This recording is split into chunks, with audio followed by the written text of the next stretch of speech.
देखिए, सुशांत सिंह राजपूत सुसाइड मामले में हर रोज एक नया मोड़ आ रहा है। टाइम्स नेटवर्क द्वारा फरवरी में सुशांत के बहनोई ओपी सिंह और मुंबई के डीसीपी के बीच व्हाट्सएप पर हुई बातचीत का खुलासा करने के बाद मुंबई पुलिस ने व्हाट्सएप पर दोनों की इस बातचीत को स्वीकार किया है। हालांकि पुलिस ने यह भी दावा किया कि उस वक्त सुशांत के परिवार ने किसी तरह की कोई रिटन कंप्लेंट यानी कि लिखित कोई भी ऐसी इंफॉर्मेशन नहीं दी थी, कोई रिपोर्ट नहीं दर्ज कराई थी। इतना ही नहीं, मुंबई पुलिस ने यह भी दावा किया कि जिस वक्त सुशांत के फैमिली मेंबर्स के बयान दर्ज किए जा रहे थे उस समय खुद ओपी सिंह वहां पर मौजूद थे, जो कि एक आईपीएस ऑफिसर हैं, लेकिन वहां मौजूद होने के बावजूद उन्होंने फरवरी में हुई इस व्हाट्सएप चैट का जिक्र तक नहीं किया, बात तक नहीं की।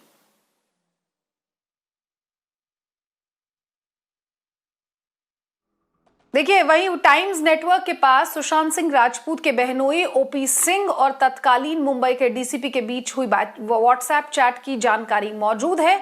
हम आपको बता दें कि इन दोनों के बीच ये व्हाट्सएप पर बातचीत फरवरी में हुई थी और इस बीच सुशांत के बहनोई ओपी सिंह ने लिखा था कि सुशांत की जिंदगी खतरे में है।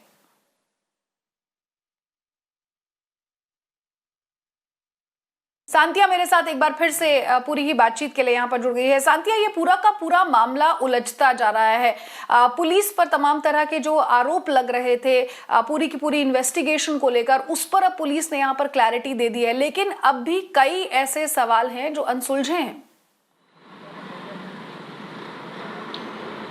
जी बिल्कुल अनुया, आप देखिए जैसा कि आपने बताया कि व्हाट्सएप चैट का आपने जिक्र किया जो कि सुशांत के बहनोई ओपी सिंह और मुंबई के तत्कालीन डीसीपी के बीच में हुई थी, जहां पे सुशांत की जान को खतरे वाली बात कही गई थी। अब इस पे मुंबई पुलिस ने देर रात सफाई दी। मुंबई पुलिस का कहना है कि व्हाट्सएप चैट ज़रूर दिया गया था, लेकिन जब डीसीपी ने फिर से ओपी सिंह को फ़ोन करके कहा कि इस चैट को आप जो है वो एक शिकायत में, एक फॉर्मल शिकायत जिसे हम बोलते हैं उसमें बदल दें, लेकिन वो जो है वो ओपी सिंह ने नहीं किया। उन्होंने मना कर दिया उस चीज़ के लिए। उन्होंने कहा कि इसे अंदरूनी तौर पर ही, इंटरनली ही सुलझा लिया जाए। उसके बाद मुंबई पुलिस ने एक और चीज़ है जो कही है कि अगर व्हाट्सएप चैट इतना महत्वपूर्ण था ओपी सिंह के लिए, तो जब सुशांत की आत्महत्या के बाद जब परिवार के सभी सदस्यों के बयान लिए जा रहे थे उस वक्त ओपी सिंह मौजूद थे, उन सभी बयानों के बीच में ओपी सिंह मौजूद थे, तो ऐसी क्या वजह थी कि उस वक्त ओपी सिंह ने जिक्र तक नहीं किया उनमें से किसी भी व्हाट्सएप चैट का? अनुया जी जी, सांतिया आप मेरे साथ बने रहिए। देखिए, एक और अहम खबर से अपने दर्शकों को रूबरू करा देते हैं, और वो ये कि जो रिया चक्रवर्ती के वकील हैं सतीश मानशिंदे, उन्होंने अपना पक्ष यहाँ पर रखा है। रिया के वकील का कहना है कि 14 जून को रिया को सुशांत सिंह के अंतिम संस्कार में शामिल नहीं होने दिया गया। इसके बाद रिया को 17 और 18 जुलाई 2 दिन लगातार सांता क्रूज और बांद्रा पुलिस स्टेशन में बयान दर्ज करवाने के लिए समन किया गया। वहीं इस मामले की एफआईआर बिहार में दर्ज होने के बाद रिया ने 30 जुलाई को सुप्रीम कोर्ट का दरवाजा खटखटाया और इस केस को मुंबई ट्रांसफर करने की अपील की।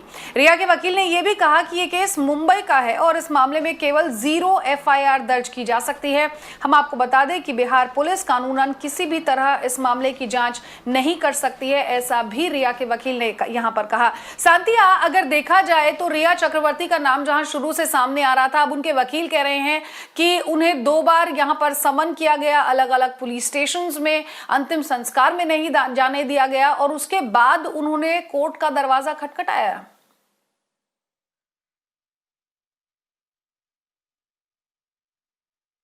और ये कल में दूसरा बयान रिया के वकील का आ गया है। इससे पहले भी एक बयान आया था जहां पे उन्होंने बिहार पुलिस के इस दावे का खंडन किया कि रिया चक्रवर्ती मिसिंग है या वो उनसे संपर्क साधना नहीं हो पा रहा है बिहार पुलिस का। और देर रात एक दूसरा बयान भी आया रिया के वकील का, जहां पे ये सारे आरोप उन्होंने लगाए कि किस तरह से रिया को सुशांत के अंतिम संस्कार का हिस्सा नहीं बनने दिया गया। उसके बाद किस तरह से उन्होंने ये भी कहा है कि रिया कभी भी मिसिंग नहीं थी, वो हमेशा उपलब्ध थी जब भी उन्हें बुलाया गया मुंबई पुलिस द्वारा। उन्होंने तारीखें भी बताई हैं कि किस तरह से 18 जून को उसका रिया चक्रवर्ती का बयान हुआ था, उसके बाद जुलाई में एक बार फिर रिया चक्रवर्ती से बातचीत मुंबई पुलिस ने की।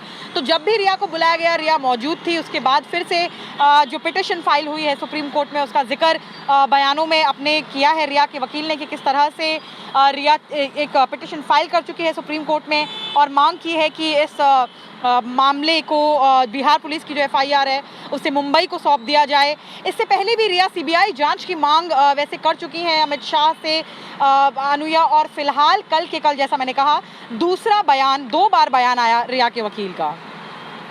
अनुया जी, शुक्रिया सांतिया इस तमाम अपडेट को हम तक पहुंचाने के लिए। देखिए, इस बीच सुशांत सिंह राजपूत के जो वकील है उन्होंने मुंबई पुलिस पर हमला बोलते हुए कहा कि पुलिस नहीं चाहती कि सच्चाई बाहर आए। सीबीआई जांच की मांग करते हुए सुशांत सिंह राजपूत के वकील ने कहा कि पटना के एसपी को क्वारंटाइन करना सबूतों के साथ समझौते करना जैसा है। It is very, very sad if you ask me, and it is very disgusting. How can the investigation of such a sensational case be, sort of stopped or be obstructed by keeping people in quarantine? Whether it be ED, or whether it be CBI, whether it be GST officials, if they have to raid something or if they have to do some investigation, it can't be stopped on the ground of quarantine. At best, you can, whoever officers are going, they have to be COVID negative. So you can see the thermal temperature. But apart from that, nothing else. So the idea appears to be, and that is the most disturbing part, that somehow Mumbai police doesn't want the truth to come out. Well, I have not had any words so far, but I can tell you he respects my view a lot. And I'm sure he will accept whatever I say, and I'm thinking that this matter should go to the CBI. Because if this is how the Mumbai police will obstruct a proper and fair investigation in this matter, then probably the only option left for the family of Sushant Singh Rajput is to get the matter investigated by the CBI, because it is only through the CBI that probably now a fair investigation will be done. Well, Maharashtra police as of today has no say in the matter, because there is only one FIR registered. And it is only Bihar government which has a right to request for a CBI investigation. And Mr. Nitish Kumar is just waiting for a green signal from the family of Sushant Singh Rajput, his father. And if once I advise him, I'm sure he will, once he agrees, then Mr. Nitish Kumar will be able to hand over the probe to the CBI, because this is the only FIR in this case which is registered so far. वहीं देखिए, पटना के SP Vinay Tiwari को quarantine में भेजने के बाद पहली बार मुंबई के मेयर किशोरी पेडनेकर ने अपनी चुप्पी तोड़ी है।